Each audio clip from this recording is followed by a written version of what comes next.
my big thing in resistance was that when we started this journey, I was a little concerned she wanted me to be this cheerleader, just to be rah rah, everything's great, sort of toxic positivity. And so I challenged her a little bit when we started this journey because I was like, I have to be authentic. I can't get up in front of people and try to do you or anybody else. And so authenticity for me, and Mhm. so we focused on that in my journey work too. How do you remain true to yourself and not be inauthentic, but Mhm. also realize that the job of a leader is to provide hope and motivation for people and to provide them with development opportunities. And so there is, I think, a call for leaders to be optimistic and to find the possibility in any dynamic. Hi, I'm Ginny Clark, a conscious leadership expert who spent 2 decades in executive recruiting and talent management. Having worked with giants like Google, Spencer Stewart, I discovered that the secret to transformative leadership lies in the 5 dimensions of conscious leadership. And I'm here to help you unlock your full potential. Join me on this channel as we embark on an honest and vulnerable journey together and become the kind of leader that genuinely inspires organizational transformation. Well, welcome. This is another one of our coaching sessions, and I'm really excited to have someone who's part of our community, the Conscious Leadership Circle. Her name is Dina Berman. She's been a great contributor to the gatherings that we've had over the last several months. And Dina, we asked you to be a part of this because you have been that contributor, but I wanted to hear from you and ask you to talk about your leadership journey, raise any questions that you think I or others, because we're going to be on YouTube where people can make comments and even offer some suggestions and ideas for you. So tell us a little bit about your leadership journey. First, thanks for having me. I'm excited to do this. Yeah, my leadership journey. I'll start like just a little bit way back in Sure. in terms of like I'm a San Francisco Bay Area native, a middle child, a gay woman, a 30-year advertising agency veteran who I've spent time both at external advertising agencies Mhm. and for the past 15 years or so, I've been in-house. And it's been a really interesting journey to watch sort of what I think about the first half of my career being really focused on making impact in the projects I was leading. Mm. And really, these roles that I've had sort of in the in-house world where I've led teams has been a lot more about the impact I'm having on the team I'm leading, Yeah. in addition to the work. And I'm finding that work leading teams and helping people find the very best of them to be some of the most rewarding work that I've done in my career. And so I'm really loving this. Specifically on my leadership journey, I'll say it started about 6 years ago. I started in transcendental meditation was the very first thing. I had no idea this was connected to my leadership journey at the time, by the way, but it's been really powerful, sort of grounding and calming and letting the ability for thoughts to kind of come and go without like personal attachment or energy or Mm. emotion attached to those. Um, a couple of years after that journey, my current boss set out on a transformational leadership initiative with me where I had a executive coach, and what was really awesome about that was she taught me this construct of a consciousness pyramid Mm. where at the very bottom is this child consciousness and at the very top is this higher consciousness, and we talked about how to move up this rung, which has really a lot of ties to my meditation practice because there's a lot of letting go of like my own need to protect my ego and my pride and um, just being open to more duality versus there's yes and no, right and wrong, one or two ways to do it. Like opposing things can be true. And that has opened up a whole new thought process for me. That's outstanding. I honestly didn't know that there was that much of the spiritual aspect that you have chosen to go through and integrate into your leadership practices. Yes, it's been, I find myself having to sort of titrate how much of the spirituality I can bring into the team. Last year, I put together this energy workshop, and it was a raving success. But one of the things I had to mind is like, how woo woo do I get? Because we have a very diverse team, an international team. And so finding sort of the right level at which to communicate some pretty like important mindful theories, um, that was probably the most rewarding work I've done as a leader to date, honestly. Amazing. Yeah. I think I don't know where else we can go, to be honest with you. And for me, and I think I've said this in other podcasts, when my father died in the 90s, Mm, um, that was the beginning of a need that I had to find another place to look for guidance. And fortunately, I met a healer who turned me on to mm. meditation and a bunch of other body work, energy work, all these things. And I then, as a single mother, had gone through a divorce as well. I decided I didn't want to compartmentalize my life. I felt the need to integrate all of who I am into what I do for the benefit of my son and me, my own peace of mind. So that was my rationale for wanting to talk about this consciousness and leadership together. It's one and the same. I completely agree. And it's funny, like we have many similarities, but I've lost my father and my sister, and just in January, my mom passed after 15 years with Alzheimer's. Oh And my God. so my like doubling down last year in my journey was really about like being able to live the rest of my life without having to carry this heavy burden of loss and mourning, and to really take control, to grab like to live intentionally with joy as I move forward into the rest of my life. And that's And been with their amazing. blessing, right? And knowing that they are there, at least to me, in my belief system, I feel my parents' presence every single day. Yeah. I have like worked hard, and this is maybe getting a little too personal or deep, but like the work I did was really to break years and years of generational trauma. And so I know my ancestors are all rooting me on and wanted me to grab the mic and go out there and make this family proud. And so Mm. I'm happy to have the opportunity to do that. That's amazing. Amazing. So if you don't mind, I mean, you are being somewhat personal. One of the things that you mentioned as we were prepping was the fact that you were a middle child Mm. and a good girl. Yes. And I'm curious to know how that served you once you got Mm. out of the family construct.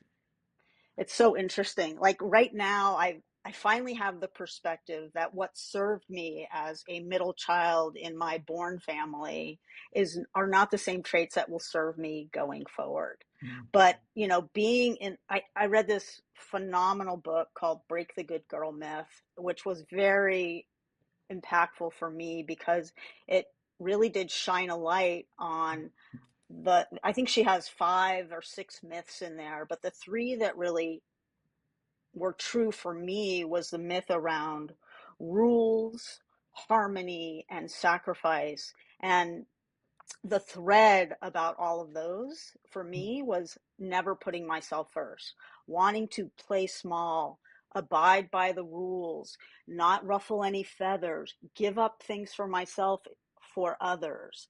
And um, that worked great in the middle child construct because I Mhm. could make the peace, we could figure out how to get along, I could care for my brother and my sister, be the good girl for my parents, not make any trouble. um, and honestly, now I feel like my calling is to not be a good girl anymore and to help younger women, other women, my own daughter, like break some of these patriarchal structures that have, frankly, made us as women feel like we have to be quiet. We have to just, make everybody else feel okay, regardless of what it does to us on the inside. I think a lot of people now in this generation forget that so much of this subtle, I don't even know what to call it, these dynamics that you're talking about, where we believe women, now we have choices. There's Me Too, there's this, there's all these things that have changed. We can vote. I'm not going to get into some other things that are being challenged, but I think there a lot of the things that you're talking about are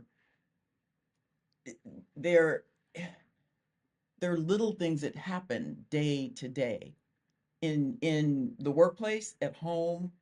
They're almost subconscious Mhm. to, I think, a lot of women. I agree. And in fact, I think my career choice somehow was subconscious in that. So I work in advertising. I've worked at advertising agencies on the account side. And for people who may not be familiar with the account agency model, the account person is sort of the front door to your external client and also sort of a team lead to the creative team. And in a way, it's a middle child role Yeah, because I have to play both sides of the you're the equation bridge. and represent the client, the customer ultimately, but like Mhm, bridge those dynamics. And it came very naturally and easily to me, and with a lot of the same sacrifices I made, but mhm. it helped me be effective when I was in that role managing those projects. You became aware of some of your past tendencies and could rectify those. 100%. Yeah. I'm curious, I think you mentioned in your introduction that your manager wanted to support you on a leadership transformation. Was that across the team? Was it Mm. you and others? She was investing in you in particular. Yeah, I think at the time, her peers, that level of leadership, got to invite one of their, I guess, high potential employees into this leadership transformation to work with this executive coach. So she was really a champion of that. Yeah, nice. And, I mean, we hear all the time about how people quit bosses. And when you can find a boss like the one I have, who she's hard, don't get me wrong, like she'll challenge me, and but she supports me just as hard. And like for me and the way that I'm wired, I have great trust in her support, which allows me to be comfortable with her challenging me or pushing me in ways that feel uncomfortable. My big thing in resistance was that when we started this journey, I was a little concerned she wanted me to be this cheerleader, just to be rah rah, everything's great, sort of toxic positivity. And so I challenged her a little bit when we started this journey because I was like, I have to be authentic. I can't get up in front of people and try to do you or anybody else. And so authenticity for me, and Mhm, so we focused on that in my journey work too. How do you remain true to yourself and not be inauthentic, but mhm. also realize that the job of a leader is to provide hope and motivation for people and to provide them with development opportunities. And so there is, I think, a call for leaders to be optimistic and to find the possibility in any dynamic. You mentioned a term that I haven't heard much, toxic positivity. Mm. Say more about that, will you? Yeah, well, so in this energy leadership workshop I put together, it was so interesting because the team came together, and I think they were a little hesitant, like, what is this we're about to do? I work in financial services. We are our marketing organization, and I'm coming to them saying, hey, 2 day offsite, we're going to talk about energy, which is a little bit of a WTF moment, like at work we're going to talk about this. um, Toxic positivity. I think there's a lot of folks out there who just want everything to be rosy, regardless of the dynamic. And I think people who sort of portray this toxic positivity don't allow the human condition to show itself. And that, I think, is a really important thing we have to encourage. You know, um, One of the things I tell my team is like, hey, we all have bad days, right? We all get bad news from clients, we get frustrated. Like, spend 5 minutes feeling terrible and venting and getting mad about it, but just 5 minutes, like literally put a timer on your phone and then turn a corner. Because you know what, we're here to do a job, and the expectation is that we get it done. And yes, things can suck and people can be mean, and there's all sorts of the office dynamics, but at the end of the day, we have to get our job done. So I encourage people to take those challenges and weave them in as part of the problem to be solved versus feeling like it's a personal attack Mhm. or it's a commentary on your craft skills. It's just part of this game of work, right? Yes. And indeed, it is just that. I had to say that to somebody that I was coaching yesterday, and they are of the impression that if you do great work, it'll be noticed and you'll be rewarded for it. Mm, And I said, that's a nice concept. And maybe, you can call me cynical, but I've been in the game for a long time, and I think I'm being realistic when I say it is a game and there is no meritocracy. And you have to be able to see around corners, hear between the words that were said to the true meaning, right? And protect yourself. And it's a shame people resent that it is that way. I think it's human nature. I think there's too much negativity going on and too much of this. I think passive aggressive behavior would be an example of toxic positivity, mm, you know, agree. Yep. right? Where, oh, everything's fine. We're so nice around here, and I'm gonna stab you in the back when you're not looking. And I actually told somebody, they asked me when I got into a certain organization, what do you think of this culture? And I said, it feels like it's passive aggressive. Well, what are you Mm, used to? And I said, I'm used to aggressive. Just, I mean, really, I was in right. executive recruiting, just professional services. It's competitive with your colleagues, with your clients. You better show up and be ready to duke it out sometimes. And, I just said, I'm used to aggressive. I'd rather see you coming from my heart than have you stab me in the back. Come on, let's bring it. For But I, sure. I do think that there's this, and I think underneath it, there's this need to be liked. Back to the good Mm, girl that for can sure. drive a lot of that where, you know, oh, well, I want you to like me, so I'm going to tell you what you want to hear. No, tell me the Part of truth. leadership is like risking like being wrong, risking people not liking you and doing it anyway because it's the right thing to do. I want to go back to the game Yeah. analogy just for a second because Simon Sinek has written the book The Infinite Game. And what I Ooh. love about that concept of the infinite game is that, and this ties directly to this pyramid, this consciousness pyramid. Yeah. But like when you're at the lowest level of the pyramid, you're in child. It's yes or no, it's win or Mhm. lose. And Mhm. the notion of the infinite game isn't that anybody wins or loses, it's that we Mhm. get to play this game as long as possible. And in Mhm. that dynamic, both sides win. Everybody wins because Yeah.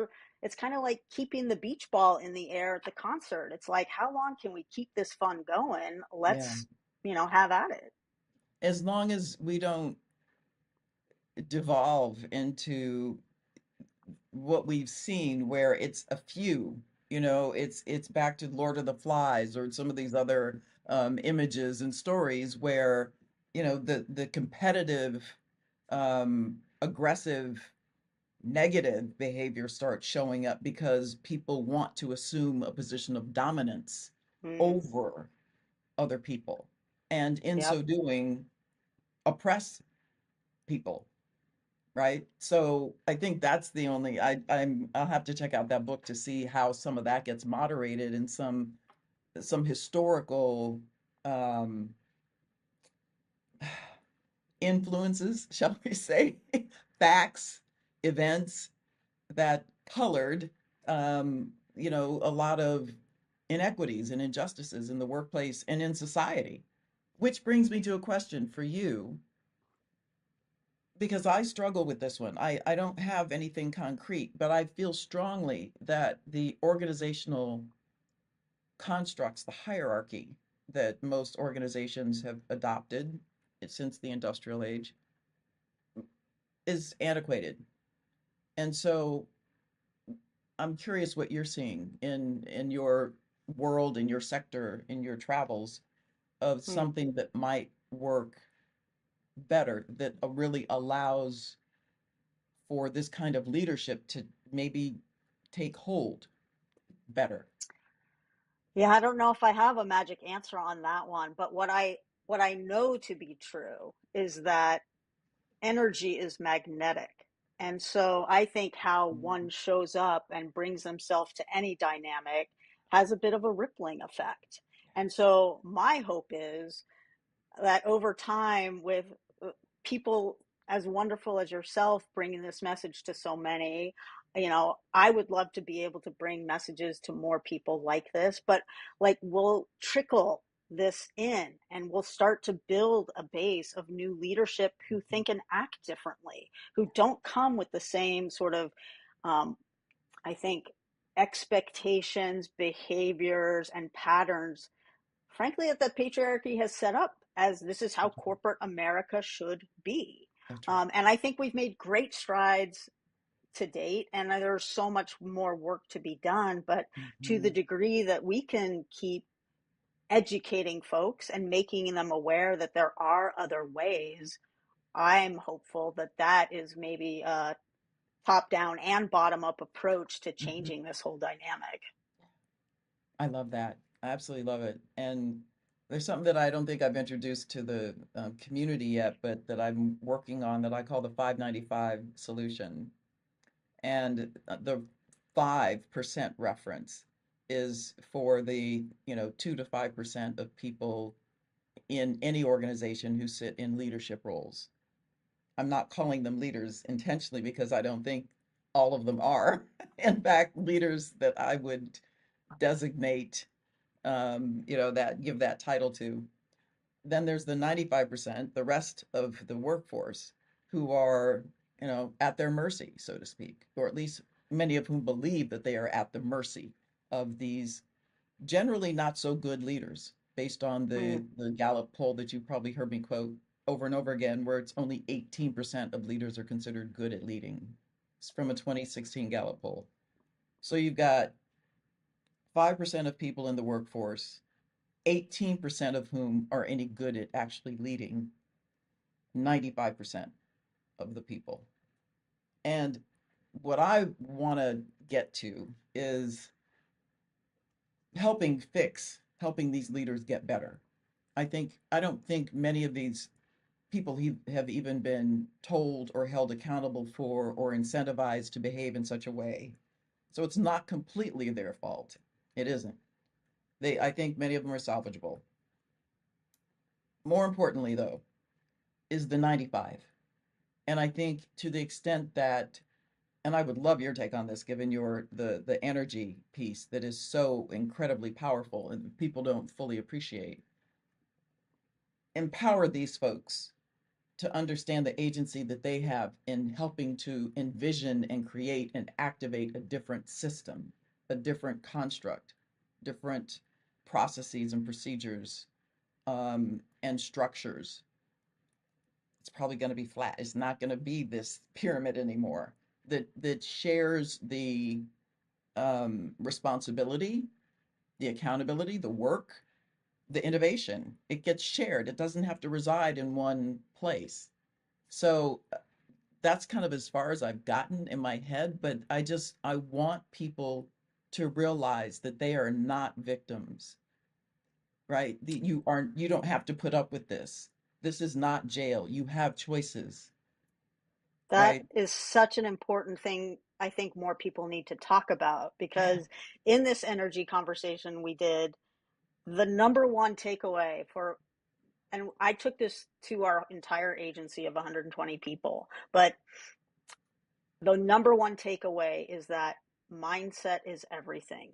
You get to decide how you want to show up in the moment. That's right. Someone else is being a jerk or cut you down or made a nasty comment, you still can respond with a smile and with all the knowledge you hold inside for what a badass you are and how well you do your job and what a kind person you are. Like, you can just let all that stuff blow right through you like you're a screen door and still show up in the same way that you are Mhm. grounded in as your person. And so this notion that we have to take on behaviors and personalities of like the 1950s organization, Mad like we Men. need to blow that up, right? Yes. Blow it up. Yes. Yeah. I love that. That is so true because I think so many of the issues that we're hearing about and observing day to day, I saw it at Google with younger generations, there the stress level is off the charts. It's like, what you stressing for? You're junior, you're 20 something. This should be the fun times.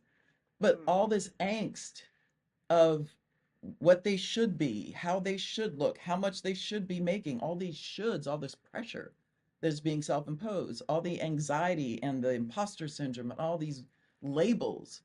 So talk more about aspects of your journey. And I want to key on something. You said you're a gay woman. My son happens to be gay as well. I think it's a good time to be gay in the sense that I had two gay uncles who grew up in San Francisco. My dad was born and raised there. Hmm. And in their generation, they were never, well, one of them was out. The other never came out, ever, Hmm. ever. And so he worked a corporate job in an insurance company. But more about you, I'm curious as a woman, you're a mom. So if you don't mind, share a little bit more about how being a gay woman also informs your leadership to the extent that it has an impact on your leadership style and beliefs. Yeah. Um, I came out before Ellen DeGeneres came out publicly on TV, so I didn't have a lot of role models for like how to be in this world, if I'm just completely honest. And so all I knew was just how to be me. And that's what I've just had to trust in and to show up in.